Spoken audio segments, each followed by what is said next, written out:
Hello friends, నేను మీ Bombay భారతక్కను. Instant palak dosa ఎలా తయారు చేద్దామో చూద్దాం రండి.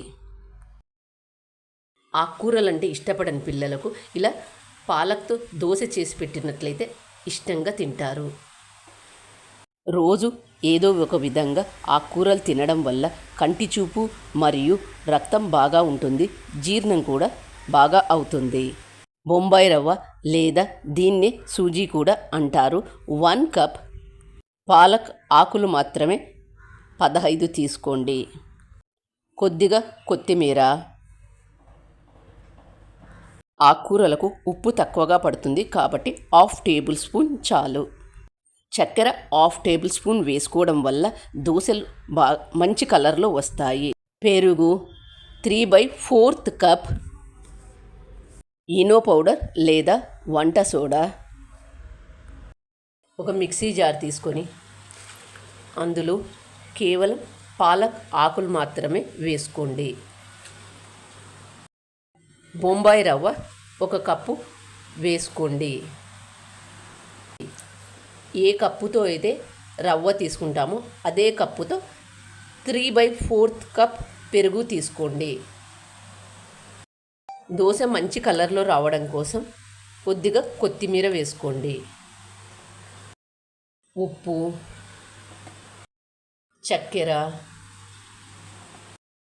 1/2 కప్ నీళ్లు తీసుకొని వీటన్నింటిని మెత్తగా మిక్సీ చేసుకోండి. ఇలా మెత్తగా మిక్సీ చేసుకున్న దాన్ని ఒక బౌల్లోకి తీసుకుందాం.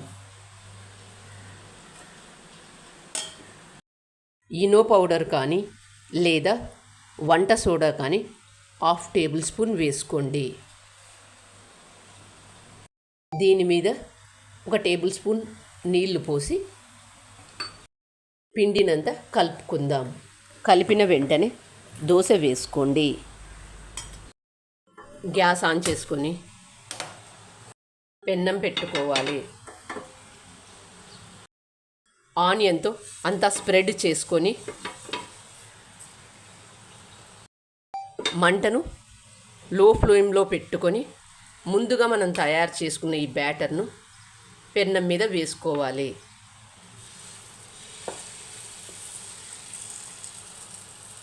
రెండు గరిటెల వరకు వేసుకోండి. మంటను మళ్ళీ మీడియం హీట్లో పెట్టుకోండి. చూడండి దోశ మీద ఎంత బాగా హోల్స్ వస్తున్నాయో. ఇలా హోల్స్ బాగా వచ్చినట్లయితే దోశ బాగా ఉంటుంది. ఆకుకూరలంటే ఇష్టపడని పిల్లలకు ఇలా పాలక్తో దోశ చేసి ఇచ్చినట్లయితే చాలా ఇష్టంగా తింటారు. దోశ మీద నూనె కానీ నెయ్యి కానీ వేసుకోవద్దు. చూడండి దోశ ఎంత బాగా గాలిందో. చక్కెర వేయడం వల్ల ఎంత ఎర్రగా ఎంత బాగా వచ్చిందో చూడండి దోశ. ఇష్టమైన వాళ్ళు రెండో సైడు కాల్చుకోండి. దీన్ని మరొక సైడు తిప్పి వేద్దాం.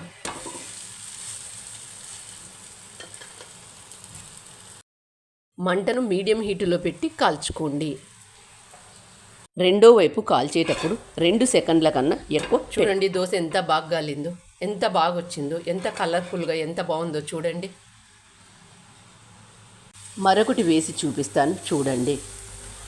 చూడండి 2 కప్పుల కన్నా ఎక్కువ తీసుకోవద్దు. చూడండి దోశ మీద ఎంత బాగా హోల్స్ వచ్చాయో. ఇలా వస్తే దోశ బాగా వచ్చినట్లు. దీన్ని ఒక సైడు మాత్రమే కాల్చుకోండి. ఇష్టమైన వాళ్ళు రెండో సైడు కూడా కాల్చుకోవచ్చు. చూడండి దోశ ఎంత బాగా వచ్చిందో. దోశ చూడండి ఎంత బాగా వచ్చిందో. కలర్ చూడండి ఎంత బాగుందో. ఈ దోశను పల్లీ పచ్చడితో కానీ లేదా కొబ్బరి పచ్చడితో కానీ సర్వ్ చేసుకొని తింటే ఎంతో బాగుంటుంది. నా ఛానల్ కొత్తగా చూసేవాళ్ళు సబ్స్క్రైబ్ చేసుకోండి. చూస్తుంటేనే నోరూరుతున్నాయి కదా. ఇంకెందుకు ఆలస్యం, మీరు కూడా తప్పక ట్రై చేయండి. మీకు ఎలా వచ్చాయో నాకు కామెంట్ చేసి చెప్పండి. Thank you for watching.